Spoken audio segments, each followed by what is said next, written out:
We can ask him about the Mother's Day salute. The Mother's Day salute? Yeah, to Mrs. Cunningham. Very sorry. Hello. Sorry to interrupt. Hello. Mr. Jackdaws. Hello. Hi, Skyler.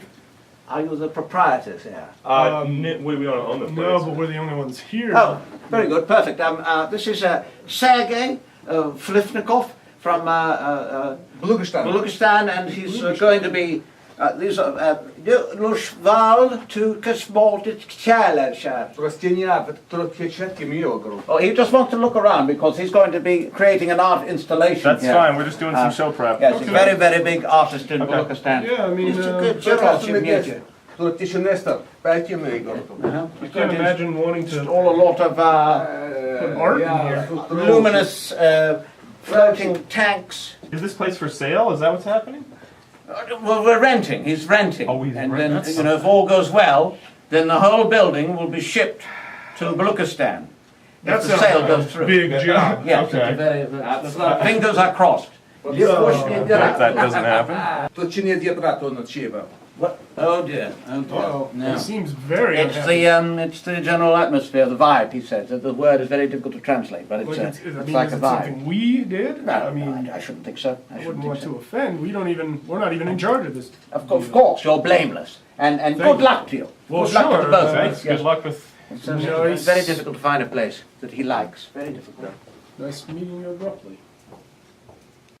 We've been together, worked together a lot in a lot of different places and a lot of different. And now Tait is directing a one-man show that I'm putting up now in Hollywood, Jimpressions, which is a fantastic 2 acts, 90 minutes of. Well, the first act is celebrity impressions. I do about 65 or 70 celebrity impressions and tell stories and kind of take you on a little travelogue through a lot of impressions. And then the second act is my art historian character, Nestor Jackdaws, who creates works of art out of thin air and has a lot of interesting things to say. Now, is that improvised, that part? That second act is all improvised because I take audience suggestions. I create works of art from audience suggestion. Something I've been doing for a long time, and audiences always remark that it's fun for them and really inspiring. And that's what I'm trying to do. I'm sure, you know, Tait and I, we like a lot of improv guys. After a while, you realize, you know, making people laugh and making them have a fun evening. It's a great thing to do. It's not the most difficult thing in the world. You know, people want to laugh. They want to have a great time. So the challenge in this one was to make people laugh till their faces hurt, have a wonderful time, you know, but also to be very inspirational in a way and to really kind of be so uplifting that they leave with something more than what they came with. Edward, you're on the air. Yes, I would want to know. I would like to speak with Mr. Robin Williams. I believe that he is somewhere in the studio. Yes, indeed. I don't know how you detected that. You must have some sort of heat-seeking device. Yes, it's me. Hello. Oh, wow. Hello, Edward Anonymous. Nice, Anonymous, Mr. is that a Williams. Greek name? I would love to ask you a question. I want to know, what is your favorite drink of all time? My favorite drink in the morning is a Virgin Rob Roy. Oh, wow. It's something Very nice. something I just made up. I don't know. It's got drink. Why? What's your favorite drink in the morning? Oh, my favorite drink in the morning would be a nice glass of grape juice. Tastes horrible, but I still drink it all the time. Well, it gives you that exciting jolt in the morning, doesn't it? That grape juice goes right to your spinal column.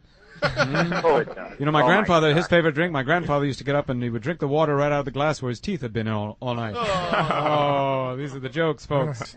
Tait, I wanted to ask you a question that I saw. And the answer is Thomas Jefferson. Okay. I knew that was what you were going to ask. I wish that's how this show always went. The show is 3 minutes long, everyone. No, I just noticed Steve must have done some math here. How many movies have you done with John Travolta? I didn't actually do the math. I just noticed he had a lot of credits that happened to be Travolta. Well, yeah, I'm friends with him, so he's put me in some of his movies. Okay, nice. I don't Not know how too many. bad. Well, he's also Tait is also a very fine actor, and Mr. Travolta knows that. Okay. I don't know how many movies. Probably maybe 3 or 4. I saw Battlefield Earth. What else was there? Swordfish, Swordfish. Basic. Oh, that's right. Basic, Domestic Disturbance. Were you in that one? Yes. Oh, yeah. Well, so Travolta must be a cool guy then. Oh, he's a Oh, very cool guy. he's everything you think he is. He's one of those great guys of the world. Have you ever flown with him? Pardon me? Have you been in his jet? I've been in his jet a couple That's times. awesome. Yeah. Nice. Yeah, it's nice. Does he just have the one jet?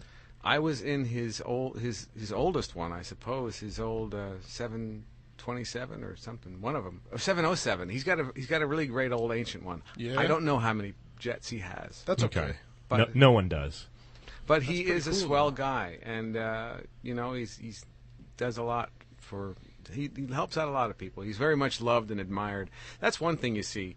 It's lovely to, it's nice to know John, and you're lucky to know him. But boy, when you're on a set with John Travolta, that's a happy set. Mm-hmm. Oh, that's cool. He respects and admires every craftsman having to do with the movie, and it shows. He's not throwing cell phones at people or anything.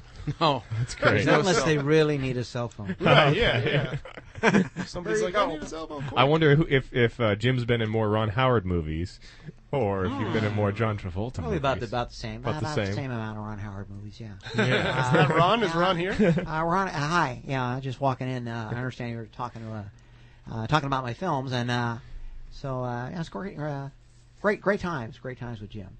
Nice. Which was the first one? Was it Apollo 13? No, the first film I did, I auditioned for Ron, and I got a job in The Paper, which was with Marissa Tomei and Michael Keaton and Glenn Close. And great scene there. You should watch The Paper. Nice little scene. Jim Meskimen and Marissa Tomei. Yeah. Nice. What year year was really, that? Really super nervous. Paper was it was my first film. 93. Yeah, that's right. Yeah, I think we shot it in 93, and it probably came out in 94.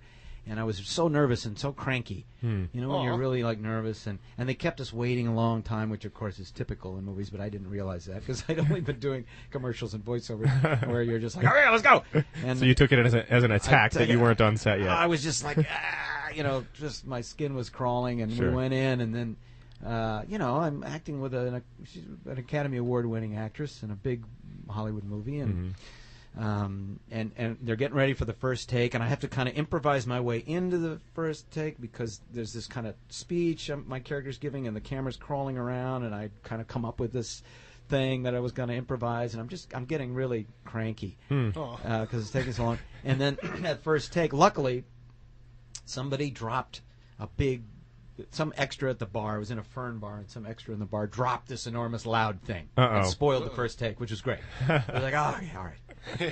Nothing could be worse than that. Were they executed? And they were immediately vaporized. Mr. Armstrong, I just wanted to make sure that your suit is comfortable. There have been many changes. Buzz is happy with his, and I just want to make sure. Thank you, Gerald, for coming out to my house the night before the launch. Yeah. You're one of the few people that know that I like to put the suit on the night before. Well, that's what Deke Slayton told me, and I just want to do what's best for you. Paul Hogan. Well, I appreciate it, mate. I'll tell you what, I'm going to, what I like best about what you've done about this suit is you've left me a big pocket here on the side so I can put my knife in it. Well, that's part of it, yes. We wanted to customize it because, Neil, you will be televised quite a lot on this mission. Well, I'll have to bring along my makeup. I'm not used to all this attention. Well, you'll be coming down a ladder. And Bill Cosby. Coming down the ladder, you say? Yes, you'll be coming down the ladder. Will there be a banister on the ladder? Because sometimes a man gets, after a long space voyage, a man gets very, he wants to hold on to something, but not, not his own leg. There'll be a banister. You'll certainly be gingerly walking down the ladder. Okay. Ricky Gervais. Okay, that's great. But now, the only thing I want to mention is that what I wanted to have in this suit, if it's possible. I don't know if it's too late or not, but. If I could have just something to carry, like a kind of a belly bag with little goodies in it, like cookies or perhaps whatever. That can be arranged. I'll go back to the folks at NASA. Oh, that's great. That's fantastic. That would be so great. Thank you. Now, I'd like to talk about some of the shoes that you'll be wearing. Morgan Freeman. The shoes? All right. Always a hit. I look forward to using the space boots that you'll provide to put my first initial footstep on the lunar surface. To make that dust fly into the airless atmosphere and look around that beautiful surface and say, at last, I am on the moon. Mr. Armstrong, you know that the gravity will be a lot less. Obviously, you know that on the moon. I hadn't realized it until you brought it up. Now that you mention it, there was something in the briefing about it. Oh, boy. This is, it's going to be a very, very, very disturbing time up in the moon. Well, you'll be in close quarters, as you know. You'll be with Collins and Buzz Aldrin. Oh, yes. They're really great roommates, too. I have to tell you, I'm really excited about being with them. It would have been so much more difficult to have it with people who actually know something about the space program. Well, we're getting a little off the track. I just want to make sure... No. I want to hear everything you have to say, because here you have come to my house at night, and you're disturbing. Not that I need sleep. No, because I'm only going to travel 220,000 miles tomorrow morning. I understand, so, sir. Robert Siegel. I'd rather. Well, now you bring an important point, which is that it is a tradition for a man or anything on the moon to be in a weightless condition. Yes, you will be in a weightless condition, Commander. Here, just see if you can slip this on, All just right, to yeah. give it just see it fits in the shoulders. Oh yeah, this is very, very comfortable. For those of you listening, I'm wearing what is a very dashing-looking white suit, which is made out of some sort of very strong Kevlar material. Ed Harris. And sorry, I blew my mind for a minute. I was thinking about wearing this on the moon. I think it's so amazing.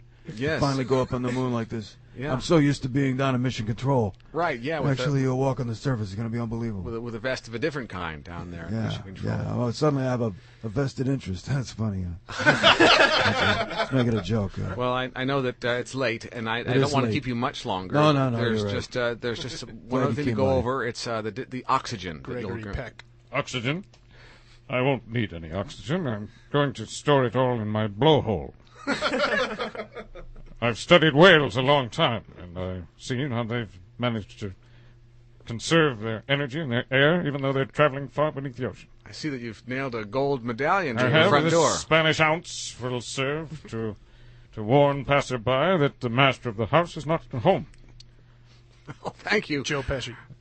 What? Thank You're you looking for- at me funny. What is it? I'm a comedian? I'm a funny guy? You're laughing at me? No, I just... Huh? I'm some sort of astronaut clown? Commander some Armstrong. freaking clown? No, that's not what I meant at all. It's been a pleasure to talk with you. And I'm Where glad are space food sticks, huh? Where are space food sticks? I was promised a handful of space food sticks. We'll be getting those. We can talk about some of You know, the... I can take your dinner order, your breakfast order Yeah, for all right, tomorrow all right. morning Yeah, I if do. you There's want. something very special I want for breakfast. Michael Moore. I would like 10 Big Macs.